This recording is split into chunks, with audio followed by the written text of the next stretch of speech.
When I first went to China, we were supposed to be living in Peking, which is the capital, because that's where the embassy was that I had to work in. And that's where the government was that I had to talk to. But the flat that we were supposed to be living in wasn't yet ready, because the people that were leaving hadn't yet left. There was an overlap. So we had nowhere to live. But one of my first jobs was to go and help run a British exhibition in Shanghai, which is another city down on the east of China, on the coast. So because we'd nowhere to live, Jenny, your granny, came with me, and we lived in a hotel in Shanghai for 2 weeks while I was working at this exhibition. And so your granny didn't have anything to do because she wasn't working in the embassy, so she thought she'd go and visit a museum while I was at work. So she went off and found a museum and went in, and when she was met, she was stopped and they said, "I'm sorry, madam, but foreign friends can't walk about on their own. They have to be escorted by an official guide." So they took her back to her hotel and they sort of arrested her. But of course we sorted it all out in the end. It was all right. But she wasn't allowed to go about on her own. That's the sort of country it was. Everything was so controlled. Did she have to go with you? To both places? Well, I mean, I don't think I could have gone just like that. You know, that if you want to go to anywhere except your work, you have to get permission. You have to apply for a permission, and that's what the country was like. It was so controlled. Did you have to do that to go to the beach? Yes, we had to have special permission to go to the beach. We had to have a permit, and it said exactly which day you could go and which day you had to come back. And without that, you couldn't go. Wow. So they wanted to know where foreigners were at every point of every day. They knew exactly where we were. And of course, because we looked different, everybody knew who we were, and the people could report on us, and you couldn't go anywhere. And that was what it was like. It was a very controlling environment. So it was a bit difficult for your granny because she hadn't got a job, but yet she couldn't freely walk about. She was very restricted in what she could do. So that's why she didn't really like it very much. Were you both out there for the same amount of time? Yes, pretty well. I think we both went out together at the beginning, which was February 1975. It wasn't quite 2 years because it was February at the beginning of 1 year, and your mum, your granny, left in September or October of the second year, so it wasn't quite 2 years, nearly 2 years. Why did you go to China? Why did I go? Because that was my job, the Foreign Office. They said, "Would you like to learn a language?" And I said, "Yes, please," because I like languages and I like the idea of being a student for another 2 years. And they said, "Right, if you pass the exam, you could choose which language you wanted." And I chose Chinese, and they said, "Yes, you can do Chinese." So that's why I went to China. Did you not learn Chinese before you went there? No, I didn't before I went. I went to Hong Kong to learn the Chinese. Yeah, I went to university in Hong Kong. Is that in China? Yes, Hong Kong is now part of China. When I was there, it was not part of China. It was still owned by Britain. It was a British colony, they were Chinese. The people there were Chinese. So that's where I went to learn my Chinese, and then went to Peking after that. That's a picture of Hong Kong Island from the harbour. And that at the background is the peak, and all the buildings are crowded round the harbour front. Did you take this photo in a boat? I think I must have done on the ferry. There's a ferry between the island and the mainland which goes to and fro, and I think I must have been on the ferry. Did you enjoy Hong Kong more than China? I did enjoy it more. It was a more fun place to live. China was very interesting. China was fascinating, but Hong Kong was more fun.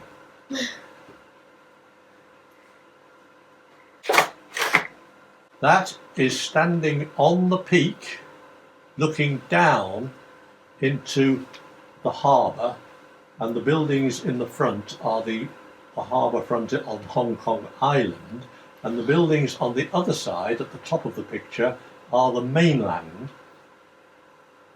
a place called Kowloon. And the ferry used to go just across the middle there in the narrow bit, the Star Ferry. Is there bridges nowadays? There is a tunnel. They've now got an underground railway system which goes under the harbour.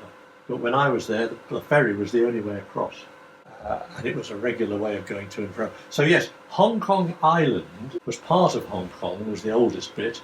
Then Kowloon was the beginning of what they called the New Territories, and the New Territories were still part of Hong Kong, but they were on the mainland. And then you went up to the border with China, and we could go up and look across into China, but we couldn't go in without a permit.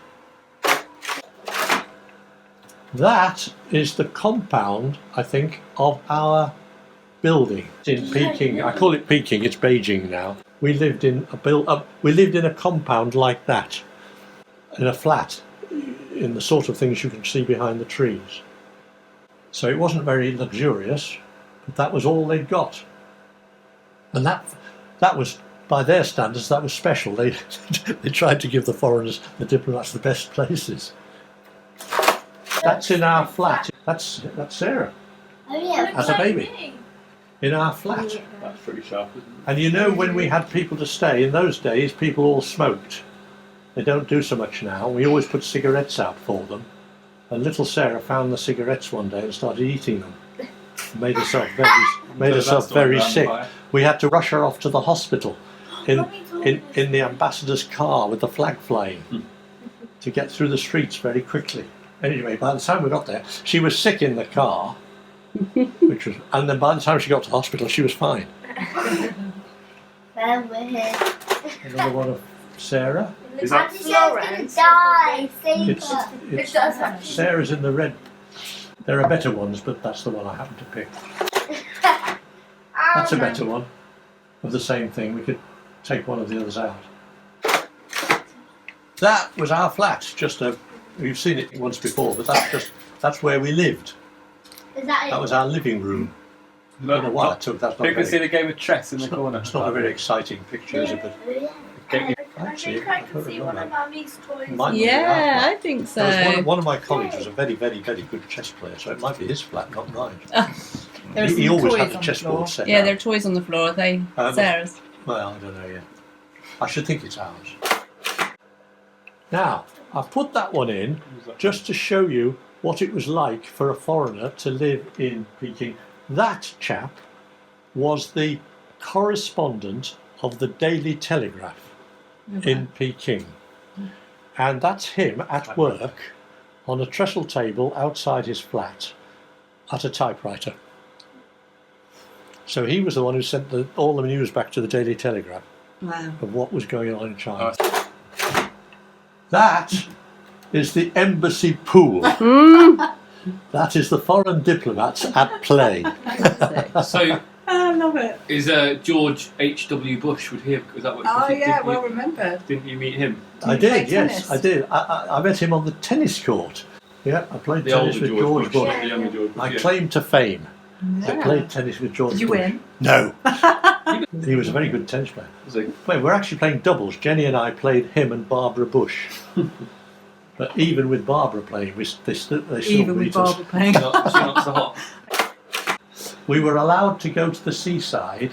There's only one place in the whole of the country we foreigners were allowed to go, and it's called Beidahe. And it's a very nice spot on the sea. So we had a nice holiday there. I'll just try this one more time. There's Mummy, you're not bored. I'm not. No, I'm not there, am I? No, Auntie Nikki isn't born yet. Got that the wrong way up, sorry.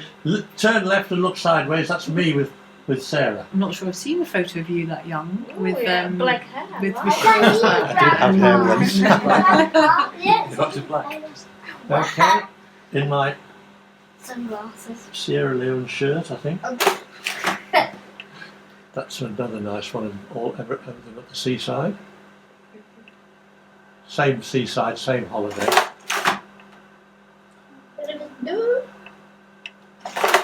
Wasn't it boring if you It was a bit. We were at the only places, as foreigners, we had to stay inside Peking, except we could go to the Great Wall and we could go to the Ming Tombs, which were just outside. Those were the only places we were allowed to go without special permission.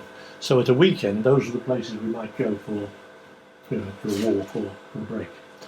But you couldn't stop on the way. You couldn't stop in any of the villages on the way, and if you did, you were arrested. We did make a wrong turn once accidentally, and we realised as soon as we'd made the turn at the crossroads we'd gone the wrong way, so we stopped. We'd only gone about 10 yards the wrong way, and immediately we were surrounded by peasants who said, "You can't go any further, you've got to stop, you've got to stop." And they wouldn't let us go, and they wouldn't let us go back. They just kept us there surrounded, and they sent for the police. And we were there for an hour or more, and in the end, Sarah, who was about this high, needed the toilet. So we got the potty out, and then they realised. So they let us go.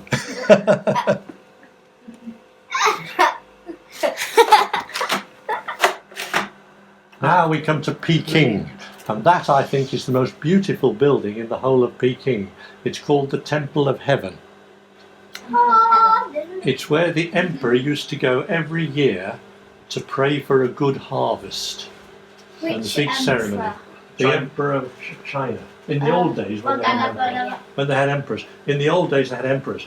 When we were there weren't any emperors. The emperors had all been banished. You see, not very clear. You can see they're all wearing the same sort of uniform. They all wore cotton uniforms because everybody dressed the same. Because you weren't allowed to wear your own clothes. Well, they wear their own clothes, but they had to be that type of uniform. You couldn't wear fancy clothes, otherwise you'd have been accused of being rich, and that was not what they didn't like that. The rich people were persecuted. So you'll see a lot of pictures of the people of China wearing blue baggy overalls, and some of them are in green baggy overalls. They're the army. The green are the army, the blue are the workers. The red flag, Chinese flag, is red. And at festivals, this was probably May Day, the festivals, they bring all the flags out.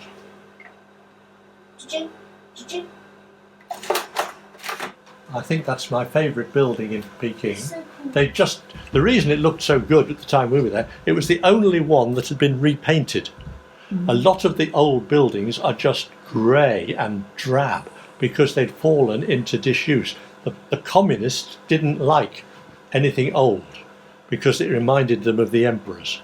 So they let them get into disrepair. But the Temple of Heaven had just been repainted. It looked very nice. That's the countryside. That's what it's like just outside the city. And I think that must be on the way to the Ming Tombs. Now the Ming was one of the dynasties, the emperors. The Ming emperors were one of the most famous groups of emperors. You sometimes get porcelain, blue and white porcelain, and it's often Ming, and that's very, very valuable today. You'll hear of Ming porcelain, Ming jars, Ming pottery, Ming plates and saucers. And the Ming emperors built themselves big tombs just outside the city, and they're now called the Ming Tombs. They've fallen into disrepair now, they're in ruins. But we were allowed to go and visit them. It was one of the few places we could go and visit. There's a Ming tomb. See how overgrown it is? They've just let them, because again they didn't like the emperors. They thought they were all decadent, and so they just let their tombs go rotten. I should think nowadays they've probably allowed take tourist tours there and make a big thing of it. Probably make a lot of money. But in those days they were just ruins. They were beautiful places to go for a picnic because they were so quiet, and nobody was there. You could get away from the noise of the city. Now, in the days of the emperors, Peking gets very hot in the summer, and the emperors built themselves a summer palace by a lake. And this is the lake, and they go out there in the summer to get away from the heat of Peking. And it's a beautiful place. It's a park now. It's a, you know, now it's open to the public as a park. And it was one of the nice places to go at a weekend. Another view of the same palace, the summer palace, I think. See the colonnades in front, that are sort of walkways, covered walkways that surround these palaces. That's inside one of those colonnades, inside one of the temples. It just shows what a long series of steps there can be inside the temples. Another view of another temple, I think probably the summer palace. It faded. That's, I think, another picture of part of the palace at the summer palace. See how elaborate it is. And the architecture is very typical of Chinese imperial, the emperor's time. They had that sort of the roofs and the towers. Did you take the picture? I took the pictures. Yes, these are all pictures I You're took. allowed in there. Oh yes, it's a public park now. I think you have to pay a little bit to get in. Now we're back in Peking, the middle of Peking. Have you heard of the Forbidden City? Thank you. Oh, I You've have. heard of the Forbidden City? That is inside the Forbidden City. But it's forbidden. It's forbidden because in the Only old the days, in the days of the emperors, only the emperors and the emperor's family and the emperor's servants were allowed in. The ordinary people were not. That's why it was forbidden. And it's almost like a city. Well, it is a city. It's a whole city inside Peking, inside its own walls. There's a gate. You can see a temple in the mist in the background.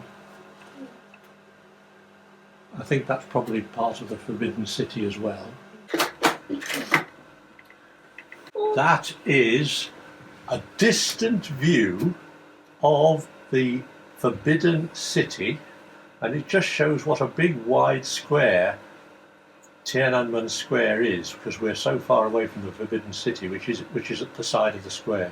It's a huge open space, and I think that monument in the middle is to Chairman Mao.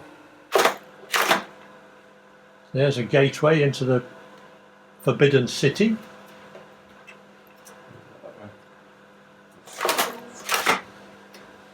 That's the bridge over the lake at the Summer Palace with the flags. It must have been a public holiday. There we are. There's the flags, and there's your granny again, and Sarah. Flags again. A bit misty, isn't Mummy, it? we've got that photo, haven't we? And that little figure in That's red. Mummy. No, that little figure in red. It's his mummy. I beg your pardon. Yes, that's right. It's Sarah. Yeah, we've got that photo. You've got that one, have you? There's no soldiers in my one. No, there's another one, isn't there? I don't know if the other one's in this pile. Yeah, she's very bold, wasn't she? He's like, we are. You look like a little ninja. There, It's the she. cotton It's uniforms. like, at the back. I said she. Now, does anybody recognise Wall of that? China. Hmm? I mean the Wall of China. Yeah, the Great Wall of China. That's a bit of the Great Wall of China. How long is it? It goes all the way from the sea on the east to the deserts in the west. It was designed to keep the Mongols away. The Mongols were a fierce tribe of barbarian warriors who fought the Chinese, and the wall was to help protect China from invasion from these. Can't you see it from space or something? That's what President Nixon told Chairman Mao when he went to visit, because they just had, the Americans had already reached the moon by then. The bit near Peking was the bit that we could go and visit. And there's another bit. Well, that bit's falling Going down. Yeah. Can you walk on that? You can walk on the bits that have been repaired, but that bit, you see there's a sign saying you can't go. You see it, Thomas? Out of bounds for visitors. Why just for visitors? Out of ground. It's out of ground for visitors. Bound.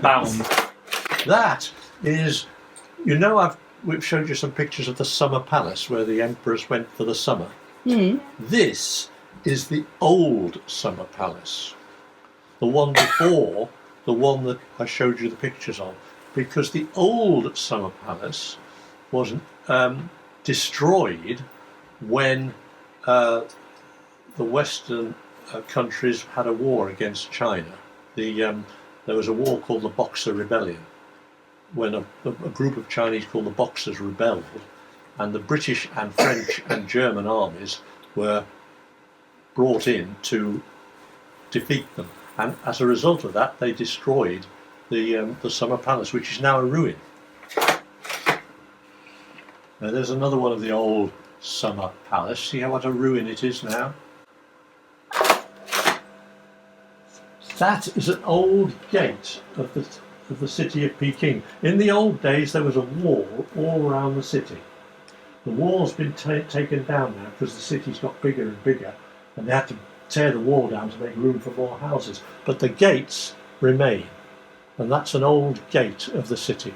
You see that the Chinese letter, the Chinese writing at the top. That's how the government promoted messages to the people. They would put big character posters up on all the walls and all the public buildings with slogans like "The Communist Party rules forever" and that sort of thing, and long live Chairman Mao. I can't remember, I don't know what that says, but it's something about, I'm not going to try and pretend to read it, but I think it ends up, I think it's backwards for a start. I think it might be in backwards. I think you have to start on the right and go towards the left, and it's something about Mao Zedong, Chairman Mao at the end, I think. There's some typical Chinese people, and there's Sarah on my shoulders. Look. A lot of soldiers. Were there generally a lot of Oh, soldiers? a lot of around? soldiers, a lot. All I mean, the time. all the time. I'm not necessarily on duty, No. because they came to Peking as visitors from all over China. But I mean, the army was an awful lot of the employment was army. I mean, I think the Chinese army is the biggest organisation in the whole world. Wow. It employs the most people. That's a performance by some Chinese actors, and there's Sarah on my shoulders having a look, and there are some of the workers and the peasants. What does it say on it? It says 15 something, 15. Are they numbers? The first characters on the right are 1 and 5, and they're doing a little performance of some sort.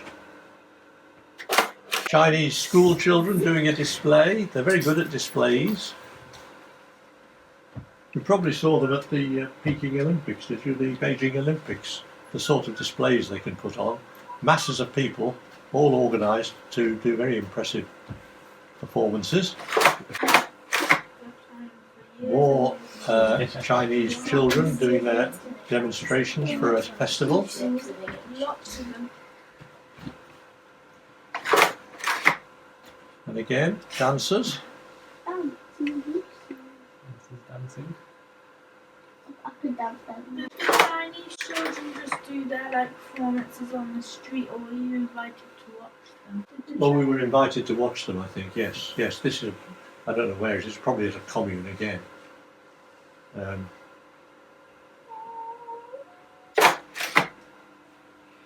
That's a circus. The Chinese are very good at circuses. They're still very good at circuses. Sometimes the Chinese state circus comes to Britain now. There's an acrobat. Look at the Chinese acrobats. Pretty good. Whoa, that's crazy. Are they standing on a pole? They're on the pole, yes. They're Is he climbing. standing vertically? Yes. And the guy's holding And the him up. chap's holding them up, you see. They're very clever. That's impossible. I'll tell you a story about Chinese. When the Chinese circus came to London, while I was still working in the Foreign Office, we were invited because of my job, and your mum came with us. No, sorry, your mum. Your granny came with us, and we were sitting in the audience, and one of the tricks was to collect fish on a big line. You know, this was in the Albert Hall. The girl in the middle of the arena flicked her line and pulled out a fish from under your mum's seat. And everybody said, it must be a cheat because, you know, you're working with China. But it wasn't. I think I don't know why they've done it that way, but it was from under your mum's seat. Very funny. When I was in Peking, there were no cars at all, except for taxis, and foreign diplomats were allowed to bring their own cars. But because there were so few cars, if we had an accident, we would be expelled. We would have been sent home. Wow. Everybody who could afford it had a bicycle, and there were bicycles all over the centre of the city, and people went to work in the morning on their bicycles, and the streets would be full of bicycles. So the bicycles had the right of way. Cars had to be very careful not to hit a bicycle. Was it peaceful outside of the city? Outside the city was peaceful because it was Is also that why they countryside. built the summer? Yes, that's right. That's why they did it there, yeah. Did you bring your car? Yes, I had a little car. It was a little yellow car. It was a Ford Prefect, not Prefect, Ford. Can't remember it. Anyway, it'll come back to You me. didn't take the red car from Hong Kong? No, I thought that would be just too difficult to look after. It's a very dusty climate. The desert over in the west, the winds blew the sand in, and Peking was a very dusty place. And I didn't think you could maintain a car of that sort. It was just too risky. There was nobody to look after it. There were no garages. Now, another thing that is important about China is they have a lot of religions, and one of them is Buddhism. Those are caves, and you can't see any, can you? But there are a lot of statues in the recesses, and that was, I think, a Buddhist shrine of some sort. But we were taken to see it. But there weren't really any religions in China. Well, you're right, Florence. You're absolutely right. The communists were atheists. They didn't believe in any religion, and officially, you couldn't have a religion in China. It was banned. But this is very old. These places were very old, and so the religion was before the communists. But the communists would still take visitors to see them, because it was somewhere, it was a visitor attraction. But to them, it was just ancient history. They didn't still believe in it. Now, you know what I said about the Buddhism and the caves. This is the sort of thing you got inside some of the caves, some of the Buddha. That's a big statue of a Buddha. Why has he got such big ears? I know. Well, that's how they make it. I don't know why his ears are so big, but another thing that's quite important about China are the rivers, the big rivers, because they use them as transports to get people from one end of the country to the other, one side of the country to the other, and also they depended on them for irrigation, for irrigating the fields. And the rivers were also although they were very important, some of them could be quite dangerous. The Yellow River, I think this is probably the Yangtze River, which is the biggest, the widest. But the other river, called the Yellow River, often flooded in winter and caused a lot of trouble and a lot of famine. So the rivers were very important, both because they were dangerous and because they used them as transport. Now, this is a good example of the sort of thing that we did when we were on an official visit. This isn't a business visit. This is two people, I think, from the embassy. You have to be taken by somebody. You can't just go around on your own. We had to ask for a permit to go on this trip. And this chap there was obviously our guide. You can see how important he is. And he's wearing his peasant uniform and explaining all about the agriculture in the commune. I spent a lot of my time looking after visiting British delegations of industry. And I think those people there, can you see them? They're in British Western dress. They are obviously a British delegation that I was taking around. And they'd be expected to talk about whatever their subject was. It might be an engineering delegation, so they'd be taken to engineering units and be expected to give lectures. And they might hope to get some business deals as well, but the Chinese would be interested in the lectures. And the Chinese were very good at getting lots of Western information by inviting visitors, giving them a good time, nice dinners, nice trips around China, but the key to it for them were the lectures. There was one guy who said, I once went on one of these delegations and I gave a lecture and I told them everything I could possibly tell them about, he was an aerospace expert, he worked for British Aerospace. I think it was Hawker Siddeley in those days. And he said, I gave them this lecture and they asked lots of questions and I told them everything.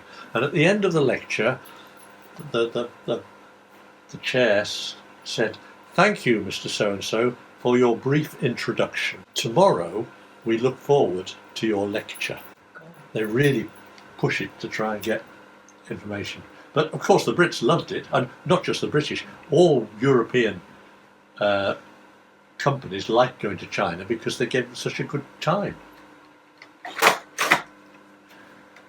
That's another business delegation, and that's the leader of the business delegation and his wife being greeted by the Chinese representative, and that's, I'm almost certain that says, welcome to the Birmingham Chamber of Commerce delegation. It's got bigger. There's the sort of agriculture that they have in the communes. In the countryside, the Chinese weren't allowed to own anything of their own. They had to join together in communes and share everything and work for the commune. So they'd work in the fields, and they would all, what they grew, they could eat from what they grew, and the commune would sell anything left over. But you couldn't sell it individually. You couldn't sell your own produce. You had to give it to the commune. The commune would either use it to feed people or would sell it themselves. I think that's probably picking tea. So, And because they wear the hats to protect themselves from the sun. One of the things that China is very famous for are its gardens and its lily ponds. You can't see any. I'm afraid there are no lilies out in that one, but you can see the plants, but no flowers. And some of them are very beautiful. That's not the most beautiful, but it just gives you an idea. When these foreign delegations were taken, it usually took them to one of the nice places. There's a place near Shanghai called Hangzhou, and another place called Suzhou, and they've got the most beautiful gardens. They're absolutely lovely. Now that's a prettier one. Just shows you a little bit of what they're like. That's more in southern China. That's near Shanghai, which is a softer, warmer climate. Little Chinese girl, I think she's probably having a wee. Now, the Chinese children, when they're small, probably because it's cold, they don't take their trousers down. They have a slit in the backside, and they can just squat. They've got a slit in their trousers. Yes. I don't quite know where. This is a hall inside a commune, I think. I don't know why I took it. But the statue at the end, can you see the white statue at the end? That's Chairman Mao. His statue was all over the place. You couldn't go anywhere without meeting either a picture or a statue of Chairman Mao. That's just a typical street, a typical shopping street in Peking. See, the main streets, well, there were very few very main, most of them were just alleyways almost, not paved. Now, just before I left China, there was a big earthquake. A really big earthquake. It didn't happen in Peking, it happened a long way away, but it was such a big earthquake that Peking was affected, and we all had to get out of the buildings we were living in because they weren't safe. And that is how people had to live, just on the side of the street in little tents or makeshift tents. And there they are with their bicycles and their possessions, covered with tarpaulin or whatever they could find. because everybody had to manage for a long time in the street. And the people in the embassy had to do the same. We had to live in the embassy compound, outside, in tents. On your last day, didn't you? It was very near the end, yes. The city that got hit was called Tianjin, and it just disappeared. They've rebuilt it, but not on the same place. So And we weren't allowed to go there. No, but the Chinese authorities wouldn't tell the outside world what had happened. They tried to keep it secret. The only reason we knew how much was happening was that in the night, lorries would come in from outside with injured people for the hospitals. All the people that went really bad were evacuated out of the hospital to make room for the people that were coming in from the earthquake. and so no one knows how many people No one died. knows how many, but we think it might have been nearly 1 million. 800,000 plus, we think, but we don't really know. Nobody knows. What did it sound like when the night of the earthquake? It sounded as though an express train was coming, and the building shook, swayed, and then it stopped. And I thought, oh, that's all right, we can go back to bed now. And then the people in the embassy said, no, you've got to evacuate your buildings and come into the embassy compound, which was open. And everybody had to congregate in the embassy compound. Now, I put this one in because this is the road to the airport. It's a very long road out of Peking, and to get to the airport you have to go miles through the countryside, and you can see how there are just wagons with hay and bicycles, but not much road traffic, because there wasn't much road traffic. Apart from taxis, they didn't have cars in those days. They just had bicycles or horse and cart. And now those are the peasants taking their hay down the road on a big cart. And that was the road to the airport when we lived there. If you go to Peking today and drive from the airport, that will be a city. Hotels, built up roads, houses, completely changed. In the countryside, and most Chinese did live in the countryside, the peasants, they lived off the land, and they needed children to help work the land and also look after them in their old age. So they liked to have lots of children. But the government said, we can't afford that, and now you're going to all work together and live in communes, so only one child per family. And for a long time that applied, which meant there were more older people because not so many young people were being born. And that made the population getting too old. So they had to change the policy now, and they have dropped it. When we were there, it was a quarter of the world's population were in China. I think the population has grown, but the world's population has grown faster. Grandpa, wasn't Mao Zedong one of the emperors? No, Mao Zedong was after the emperors. The emperors were like kings, Yeah. and if their children would inherit after them, like a dynasty, a family dynasty. But in about 1914, the Chinese people got rid of the last emperor and said, we don't want any emperors anymore, we're going to have a republic.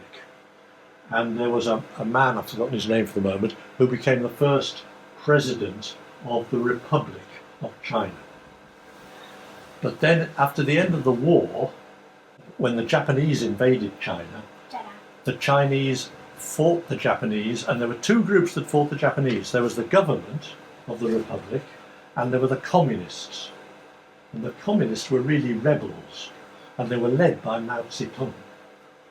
And at the end of the war, the Japanese were driven out, but the communists rebelled against the government, and Mao Zedong became the leader in 1949.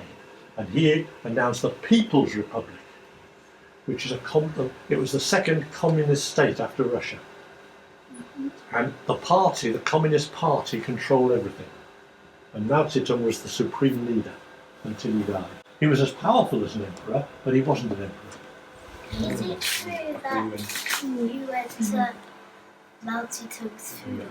It's true. I went to Mao Zedong's funeral How did you get to the funeral? because all the embassy people had to go and show their respects on behalf of their country to this man who had died, this leader who had died.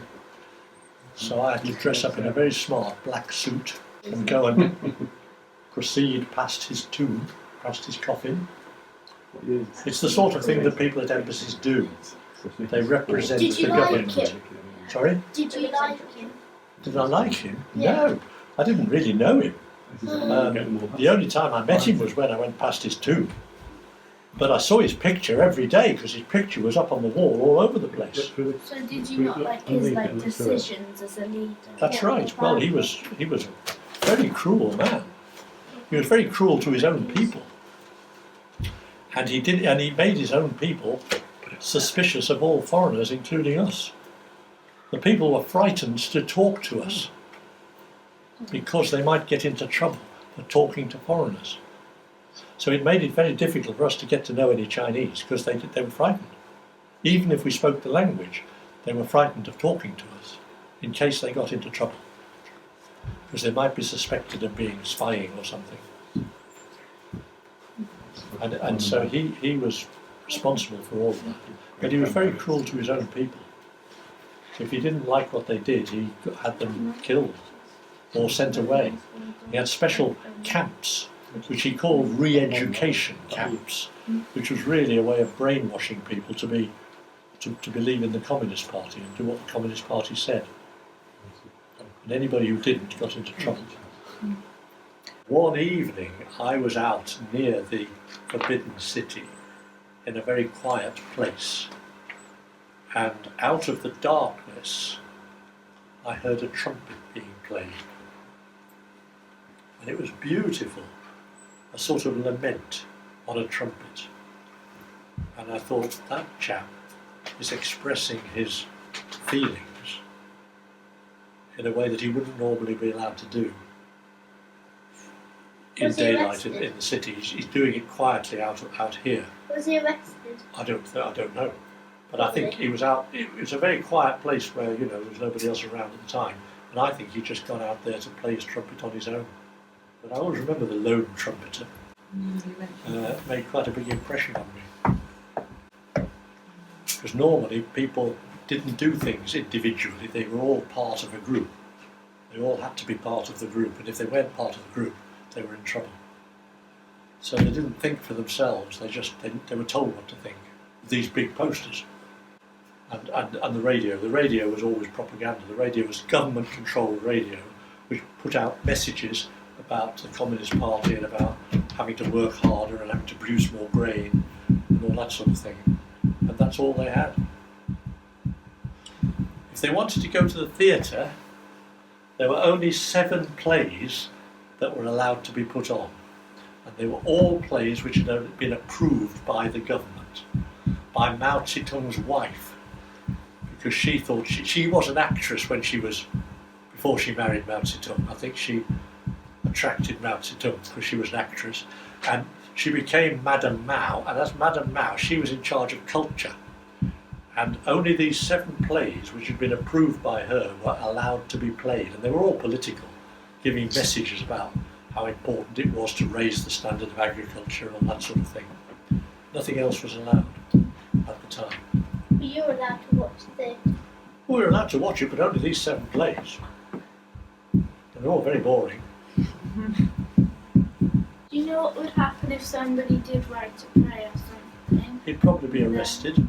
He'd probably be sent off to be re-educated. He would have to perform what they called self-criticism. I am very sorry, I realise that I did wrong and I am now going to do better. I apologise to the party and I will obey the party in the future. And then he might get away with it. That's what they were like. How long did you live in China? 2 years. How long was Sarah in China? Almost the same time. But she went there as a baby 6 months old, and she left in September 1976 after the earthquake, because all the families were evacuated after the earthquake. Yeah, because Nicola was not born yet, but she was, her mum was pregnant, she was evacuated out and came home. And I was there until December. I stayed on for a bit longer because I was part of the embassy. But they let me come home a little bit early because your granny and Nicola were by then at home. So I finished about 2 months earlier than I would have otherwise have done. So Laurie was born before you got back from China. I was down a coal mine when she was born and she's never forgotten it. I think, I might be wrong, but when I was down this coal mine in China, I got this funny feeling that your granny might be having her baby. I didn't know that, I wasn't sure. But I got a message when I got back that Nicola had been born. So I might have had a premonition that she was born, or a telepathic message that she was born. So you see, she has a big impression on me, this one. Do you know that? In terms of speaking Chinese or Mandarin, are they two different languages, or is Mandarin purely referring to the officials? Mandarin is the colloquial name for the language which is spoken in Peking and now in mainland China. It's called Mandarin because in the old days it was the language of the Mandarin class. Nowadays they call it standard speech, Puzhonghua. Mandarin is not Mandarin isn't a term that the Chinese themselves would use. China is a big place, and there's lots of provinces, lots of different areas, and there are lots of different dialects. I mean, dozens of different dialects, and they are mutually unintelligible. A person from Shanghai would not easily understand a person from Hong Kong. And a person from Hong Kong or Shanghai wouldn't necessarily understand someone from Peking. But the written language was common to everybody. But the written language was only common to those that were educated. And there were very few who were educated. So it was the Mandarin class that could understand the written language. People do say that actually they used it as a means of separating themselves from the common people. They used it. It was a barrier to communication as well as a means of communication. Communicate with each other, but not with the people. Now, when the communists came to power, the communists said the people must be educated and we want to improve literacy. And they chose the dialect of Peking to be which was the capital, to be the dialect of all of China. So they started an education program in the primary schools, teaching all the children Puzhonghua, standard speech. So these children would learn Puzhonghua in school, but they'd still speak their local dialect at home. So for a long time it was only the children of the family that could understand the common speech. And to aid literacy, the Communist Party brought in a completely new alphabet, a completely new set of Chinese characters. Because, as you know, a lot of Chinese characters are very complicated. They're made up of strokes, and there can be a dozen or more strokes in a single character. And you have to learn hundreds, if not thousands of characters to be able to read anything. And this was difficult for the peasants. So they said, okay, we'll simplify all the characters. And they created a new language, a new set of characters, which were called simplified characters, and those are what they taught in the primary school. But in Hong Kong, which was still separate, and Taiwan, which was still separate, and in places in Southeast Asia where there was overseas Chinese communities, they continued to use the old characters. So it's quite complicated, and it made it difficult for people to communicate. And which did you learn? You learnt the Mandarin? I learned Mandarin, so I was learning the standard speech. But I was learning it in Hong Kong, where they spoke Cantonese. So I couldn't go out on the street and practice, because they spoke a completely different language which I didn't understand, and they didn't understand me. So I could only practice it in the university where I was learning it, in school, in other words. Oh, right. So it was like being at school again, and I had to do my homework at home, but I couldn't practice with people outside. But there were some elderly people living in Hong Kong who had escaped from China before the revolution, who would have been oppressed if they'd stayed. They knew that. So they got out, old Chinese Peking families, and they could obviously speak the Peking dialect. So we used to go and have dinner with them. We used to pay them. They were too proud to accept money as teachers, but they were happy for us to pay for a meal. And then we would talk to them over the meal. And that was a way of practicing Mandarin. So, Dad, could you teach us all a sentence in Mandarin or a few words? Hello is ni hao, ni hao, Hello is ni hao. ni hao. And thank you is xie xie. Xie xie. Goodbye is zai jian. Zai jian. Saijin. It means see you again, literally. And England is Yingguo. Well, it's Britain really, but Yingguo. We used to say Huan Ying, that means welcome.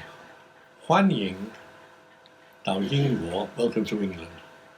Huan Ying Dao Waijiao Bu, welcome to the Foreign Office.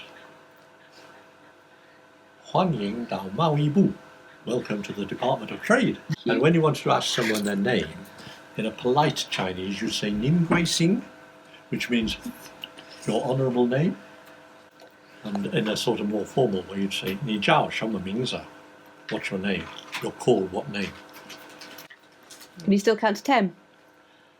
1, 2, 3, 4, 5, 6, 7, 8, 9, 10. Wow. I think that's the end of the show, ladies and gentlemen.